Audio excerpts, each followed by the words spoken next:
saya Oktrina Putri Indasari, NPMA 1D018030 dari Program Studi Pendidikan Biologi Universitas Bengkulu.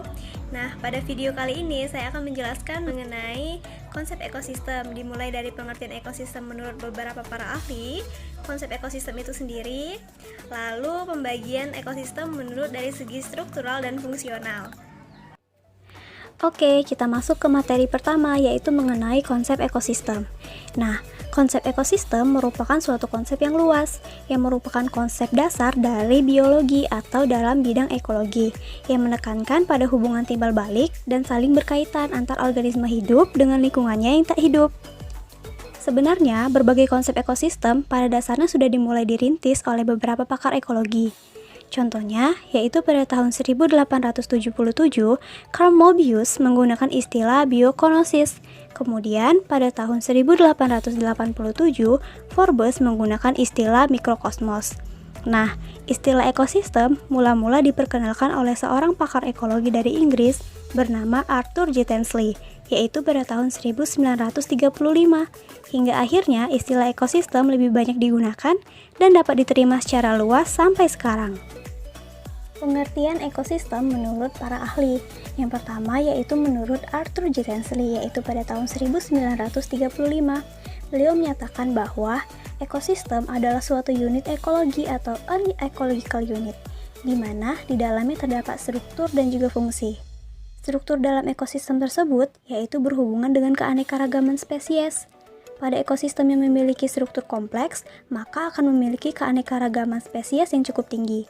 Sedangkan fungsi yang dimaksud dalam ekosistem yaitu yang berhubungan dengan siklus materi serta arus energi melalui komponen ekosistem. Pendapat kedua yaitu menurut Odum.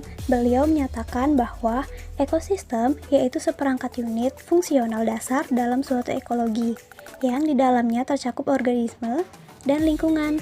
Lingkungan dalam hal ini yaitu lingkungan biotik dan abiotik, di mana keduanya saling mempengaruhi. Pendapat yang ketiga yaitu menurut Sumarwoto. Beliau menyatakan bahwa ekosistem adalah suatu sistem ekologi yang terbentuk oleh hubungan timbal balik antara makhluk hidup dengan lingkungannya. Nah, tingkatan organisasi dalam ekosistem disebut dengan suatu sistem karena memiliki komponen-komponen beserta fungsi yang berbeda, namun terkoordinasi secara baik, sehingga masing-masing komponen di dalamnya dapat melakukan hubungan timbal balik yang selaras. Jadi, dari beberapa pengertian tersebut dapat kita tarik kesimpulan bahwa ekosistem merupakan hubungan timbal balik antara makhluk hidup dan lingkungannya. Nah, materi yang selanjutnya yaitu mengenai komponen-komponen dalam ekosistem. Secara struktural, komponen ekosistem terbagi menjadi dua komponen, yaitu komponen biotik dan komponen abiotik. Komponen biotik artinya komponen hidup, dan komponen abiotik, A artinya tidak dan biotik artinya hidup, artinya komponen abiotik merupakan komponen yang tidak hidup. Komponen biotik adalah komponen ekosistem yang terdiri dari makhluk hidup, yang meliputi tumbuhan, hewan, dan manusia. Berdasarkan peranannya, komponen biotik ini terbagi menjadi tiga. Yang pertama produsen, yang kedua konsumen, dan yang ketiga yaitu pengurai atau dekomposer. Nah, yang pertama produsen. Produsen ini merupakan makhluk hidup yang dapat membuat makanannya sendiri dengan bantuan sinar matahari melalui proses fotosintesis. Untuk contohnya yaitu semua tumbuhan hijau. Yang kedua yaitu konsumen. Nah, konsumen ini merupakan makhluk hidup yang tidak dapat membuat makanannya sendiri dan menggunakan makanan yang dihasilkan oleh produsen, baik secara langsung maupun tidak langsung. Contohnya hewan dan manusia. Berdasarkan tingkatannya, maka konsumen terbagi menjadi 4, yaitu konsumen primer, sekunder, tersier, dan puncak. Yang ketiga yaitu pengurai. Pengurai merupakan organisme yang dapat menguraikan bahan organik yang berasal dari organisme yang telah mati. Yang selanjutnya yaitu mengenai komponen abiotik. Komponen abiotik ini artinya komponen yang tidak hidup. Yang pertama yaitu zat-zat anorganik seperti karbon, nitrogen, karbon dioksida, dan air. Lalu terdapat zat-zat organik seperti protein, karbohidrat, lemak, dan vitamin. Lalu iklim. Nah, yang termasuk dalam iklim yaitu temperatur, kelembapan cahaya atau kelembapan udara, dan tekanan udara. Lalu terhadap cahaya matahari, tanah dan udara, serta faktor-faktor lain yang terlibat dalam proses daur materi. Komponen ekosistem menurut sudut fungsional. Nah, menurut sudut fungsional, ekosistem terbagi menjadi dua komponen, yaitu komponen autotrof dan komponen heterotrof. Yang pertama yaitu komponen autotrof. Komponen autotrof yaitu komponen yang dapat membuat makanannya sendiri, yaitu dengan cara memanfaatkan energi matahari melalui proses fotosintesis. Contohnya produsen. Nah, produsen di sini yaitu semua tumbuhan hijau. Yang kedua yaitu komponen heterotrof. Komponen heterotrof merupakan komponen yang membutuhkan dan mendekomposisi materi-materi yang ada dari komponen autotrof. Contohnya hewan dan manusia. Assalamualaikum warahmatullahi wabarakatuh. Perkenalkan, nama saya Nabila Nurrahma Suhaila, NPMA 1D 018017. Di sini saya akan menjelaskan materi mengenai tingkatan organisasi kehidupan di dalam ekosistem dan juga simbiosis. Nah, yang pertama kita mulai dari tingkat yang terendah, yaitu ada molekul.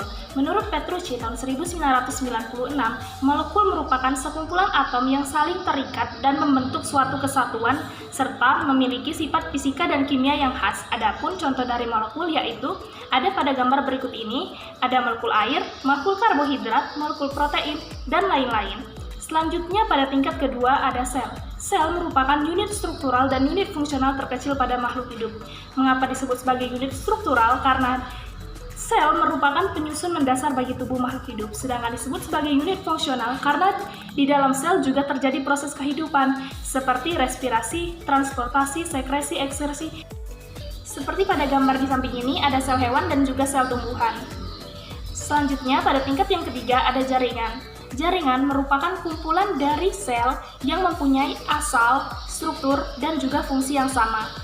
Adapun contoh dari jaringan yaitu jaringan hewan dan juga jaringan tumbuhan seperti gambar di samping ini.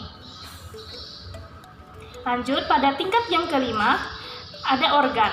Organ merupakan kumpulan dari berbagai macam jaringan yang berbeda tetapi mempunyai tugas yang sama. Contohnya, kita ibaratkan kulit kita ini yang terdiri dari berbagai macam jaringan, diantaranya jaringan epitel, jaringan otot, jaringan ikat, jaringan saraf, jaringan darah, dan lain-lain. Lanjut, pada tingkat yang kelima ada sistem organ. Sistem organ merupakan kumpulan dari berbagai macam organ yang berbeda yang membentuk suatu kesatuan memiliki fungsinya masing-masing tetapi saling keterkaitan. Untuk contoh dari sistem organ yaitu seperti pada gambar di samping ini. Tingkatan yang keenam yaitu individu. Individu merupakan suatu organisme yang terbentuk dari sistem organ yang memiliki fungsi berbeda-beda untuk membantu keberlangsungan hidup dari individu itu sendiri. Contohnya seorang manusia dan seekor hewan. Tingkatan yang ketujuh ada populasi. Populasi merupakan kumpulan dari individu yang sejenis yang mendiami suatu wilayah atau tempat yang sama. Hal ini dimaksudkan untuk menjalankan fungsi hidupnya, diantaranya berkembang biak dan juga sebagai alat pertahanan diri satu sama lain. Contoh dari populasi yaitu populasi ikan yang ada di sungai, populasi ikan yang berada di laut, populasi katak yang berada di danau. Lanjut, pada tingkat yang ke-8, ada komunitas. Komunitas merupakan kumpulan dari berbagai macam populasi yang mendiami suatu tempat atau wilayah yang sama. Contohnya pada komunitas sungai yang terdiri dari populasi ikan, populasi udang, populasi plankton, populasi katak, dan lain-lain. Tingkatan ke-9 ada ekosistem. Ekosistem merupakan suatu sistem yang di dalamnya terdapat komunitas hayati dan saling mempengaruhi baik komponen biotiknya maupun abiotiknya. Atau juga bisa disebut dengan ekosistem adalah hubungan timbal balik antara makhluk hidup dengan lingkungannya. Contoh dari ekosistem diantaranya terbagi menjadi dua. Berdasarkan proses terbentuknya, ada yang alami dan ada yang buatan. Serta berdasarkan tempatnya, ada yang di darat dan juga ada yang di perairan. Tingkatan ke-10 ada bioma. Bioma merupakan ekosistem besar yang meliputi wilayah yang luas serta memiliki flora dan fauna yang khas. Biasanya, bioma terbentuk karena perbedaan letak geografis, intensitas cahaya, dan juga curah hujan. Adapun contoh dari biomas seperti pada gambar berikut ini, yaitu ada hutan hujan tropis, hutan gugur, tundra, taiga, dan lain-lain. Tingkatan terakhir ada biosfer. Biosfer merupakan gabungan dari seluruh ekosistem yang ada di bumi. Terdiri dari semua lingkungan bumi yang dihuni oleh kehidupan. Biosfer juga mencakup sebagian besar wilayah daratan, sebagian besar badan air, dan atmosfer hingga ketinggian beberapa kilometer. Interaksi antar komponen ekosistem. Yang pertama, interaksi komponen abiotik dengan komponen biotik. Nyatanya, komponen abiotik ini banyak mempengaruhi komponen biotik. Contohnya pada penyebaran hewan dan tumbuhan yang sangat dipengaruhi oleh iklim dan cuaca, seperti pada kutub utara yang banyak terdapat beruang kutub, tetapi pada gurun tidak ditemui beruang kutub. Lalu, pada daerah pantai banyak terdapat pohon kelapa, sedangkan pada daerah pegunungan tidak ditemui adanya pohon kelapa. Yang kedua, interaksi antar komponen abiotik. Contohnya, pelapukan batuan di tepi pantai yang dipengaruhi oleh deburan ombak laut. Selanjutnya yang ketiga, interaksi antar komponen biotik yang dimulai dari interaksi antar organisme. Terbagi menjadi beberapa bagian, di antaranya simbiosis netralisme, yaitu interaksi antara dua organisme yang berbeda tetapi tidak saling mempengaruhi. Contohnya, kambing yang memakan rumput di sebelah ayam yang sedang memakan biji-bijian. Lalu, ada simbiosis mutualisme, yaitu interaksi antara dua organisme yang berbeda tetapi saling menguntungkan. Contohnya, kupu-kupu versus bunga, di mana kupu-kupu merasa diuntungkan karena bisa menghisap madu pada bunga, dan bunga merasa diuntungkan karena kupu-kupu membantu penyerbukannya. Berikutnya, ada simbiosis komensalisme, yaitu interaksi yang membuat satu organisme merasa untung, tetapi organisme lain tidak merasa dirugikan dan juga tidak merasa diuntungkan. Contohnya, pada tumbuhan anggrek yang menempel pada pepohonan. Lalu, ada simbiosis amensalisme, yaitu interaksi yang membuat satu organisme dirugikan, tetapi yang lain tidak dirugikan dan tidak juga diuntungkan. Contohnya, pada gulma versus padi. Selanjutnya ada simbiosis parasitisme, yaitu interaksi yang membuat salah satu organisme merasa untung, sedangkan yang lain merasa dirugikan. Contohnya, benalu yang menempel pada pohon inang. Yang terakhir, ada predasi atau predatorisme, yaitu interaksi antara pemangsa atau predator dengan mangsanya. Contohnya, harimau yang memangsa seekor rusa.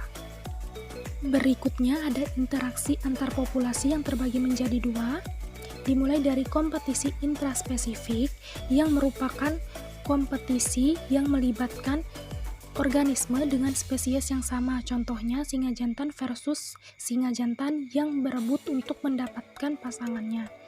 Lalu, ada kompetisi interspesifik, yaitu kompetisi yang melibatkan organisme dengan spesies yang berbeda. Contohnya, singa versus harimau yang berebut untuk mendapatkan mangsa dan wilayah.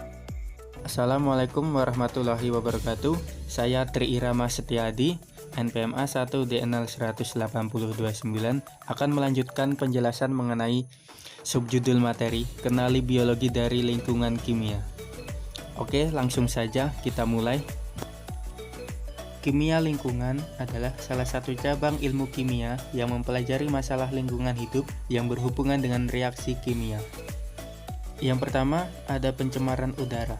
Pencemaran udara dapat terjadi karena zat kimia di dalam lingkungan di atas ambang batas yang ditentukan. Beberapa partikel yang menyebabkan pencemaran udara adalah sebagai berikut. Yang pertama, karbon monoksida atau CO. Efek yang dapat ditimbulkan dari karbon monoksida adalah sakit bila terkena mata, sesak napas, mengganggu saluran pernafasan, dan paru-paru, serta dapat meracuni darah karena CO lebih mudah terikat dengan hemoglobin. Kemudian yang kedua, ada karbon dioksida atau CO2. Zat ini dapat bersumber dari semua pembakaran baik di rumah tangga, mesin-mesin kendaraan, dan pembakaran industri. Efek yang dapat diakibatkan oleh karbon dioksida adalah peningkatan suhu bumi yang dikenal dengan efek rumah kaca. Yang selanjutnya ada oksida belerang SO2 dan SO3. Zat ini dapat bersumber dari pembakaran minyak dari alat-alat transportasi dan industri, serta pembakaran batu bara. Efek yang diakibatkan dapat menyebabkan radang paru-paru, radang tenggorokan, dan kepucatan pada tanaman. Kemudian, apabila bercampur dengan uap air akan menjadi H2SO4 dan menyebabkan hujan asam. Yang keempat ada oksida nitrogen, NO2 dan NO. Zat ini dapat bersumber dari pembakaran industri dan kendaraan bermotor. Gas NO tidak berbahaya, sedangkan untuk gas NO2 dapat menyebabkan pembentukan smog atau kabut asap dan dengan hidrokarbon dan iritasi pada mata dan pernafasan. Selain itu, gas NO2 yang bereaksi dengan air dapat menghasilkan hujan asam. Yang kelima ada metana atau CH4. Metana dapat bersumber dari pembakaran bensin dan minyak bumi. Metana memiliki sifat tidak berwarna, mudah terbakar, tidak berbau, dan tidak beracun. Gas ini dapat menyebabkan efek rumah kaca dan photochemical smoke atau kabut asap. Yang keenam ada freon atau CF2FL2. Zat ini merupakan refrigan yang umumnya digunakan pada kulkas dan AC. Refrigan merupakan suatu zat yang mengalir dari sistem pendinginan. Selain itu, refrigan juga merupakan fluida bekerja yang memindahkan panas dari produk yang didinginkan ke lingkungan.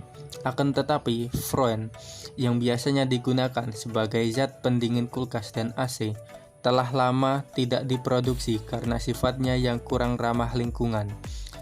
Freon dapat mengakibatkan efek rumah kaca dan merusak lapisan ozon. Kemudian yang ketujuh ada partikulat. Yang termasuk dalam partikulat yang pertama ada PB, dapat bersumber dari zat adiktif bensin. Yang kedua ada CD, dapat bersumber dari industri kimia, tekstil, dan keramik. Yang ketiga ada HG, dapat bersumber dari industri kimia, contohnya industri termometer dan industri pengolahan logam seperti emas, perak, dan tembaga. Kemudian yang keempat ada Ni, dapat bersumber dari batu bara dan pembakaran bahan bakar diesel. Kemudian yang selanjutnya ada pencemaran air. Sumber-sumber pencemaran air adalah limbah pertanian, seperti pemakaian pestisida. Selain itu, ada limbah rumah tangga, misalnya deterjen dan sampah plastik. Kemudian ada limbah industri yang membuang limbah hasil produksi ke perairan, sehingga air mengandung logam berat seperti plumbum atau timbal, kadium, dan merkuri. Ada beberapa syarat-syarat air bersih yang perlu kita ketahui. Yang pertama, jernih, tidak berwarna, tidak berbau, dan tidak berasa.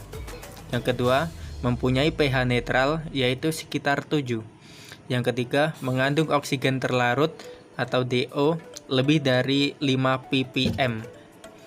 Yang keempat, memiliki BOD kurang dari 1 ppm. Yang kelima, zat padat terlarut sekitar 500 mg per liter. Yang keenam, tidak mengandung zat-zat yang mengganggu kehidupan makhluk hidup. Kemudian yang terakhir ada pencemaran tanah. Pencemaran tanah dapat mengakibatkan tanah menjadi kurang produktif. Selain itu, tumbuhan yang tumbuh di tanah tersebut akan mengalami pertumbuhan yang kurang sempurna, dan makhluk hidup di dalam tanah tersebut akan mengalami gangguan perkembangbiakan. Ada dua penyebab yang menyebabkan pencemaran tanah. Yang pertama, limbah plastik, dan yang kedua, limbah pertanian.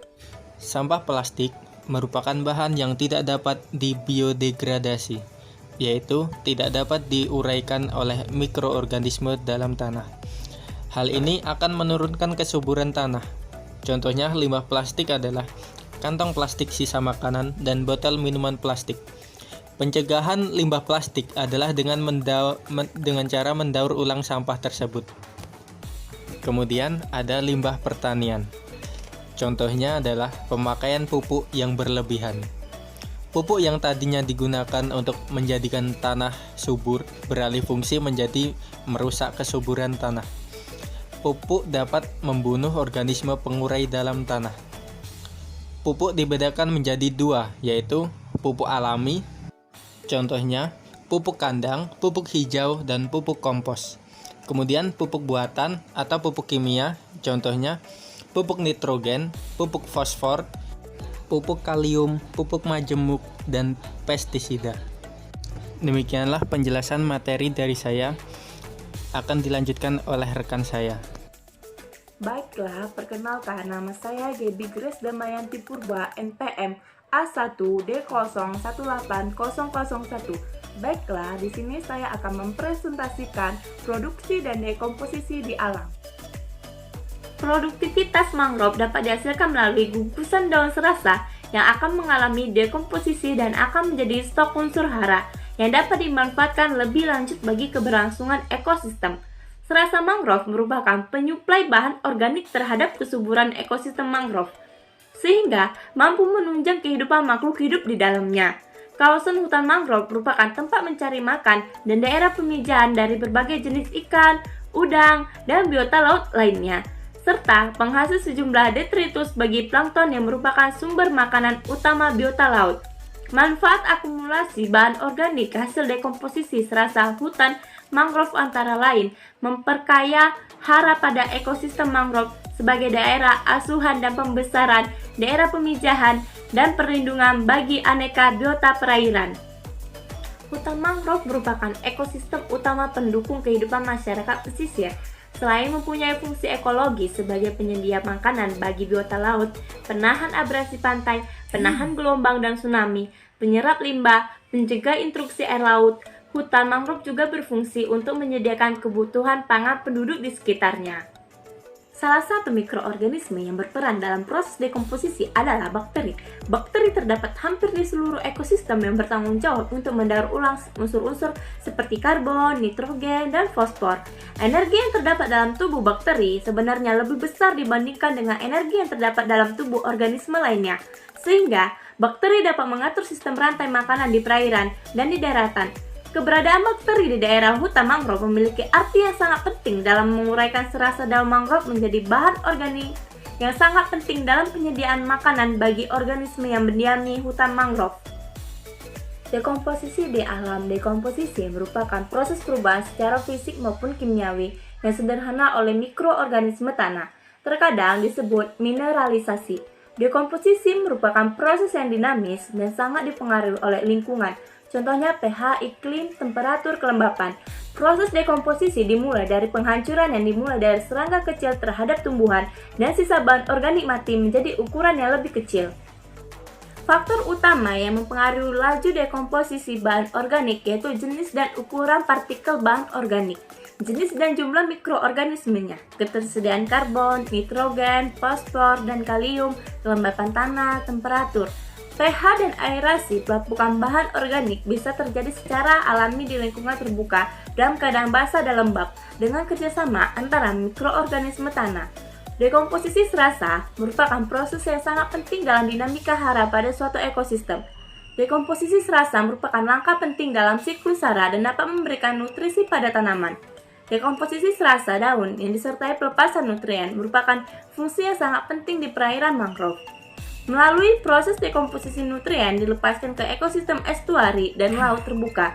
Namun, waktu pelepasan bahan organik dari ekosistem mangrove tergantung pada laju dekomposisi serasa mangrove yang tergantung pada tingkat dan frekuensi penggenangan pasang surut, ketersediaan oksigen, dan suhu.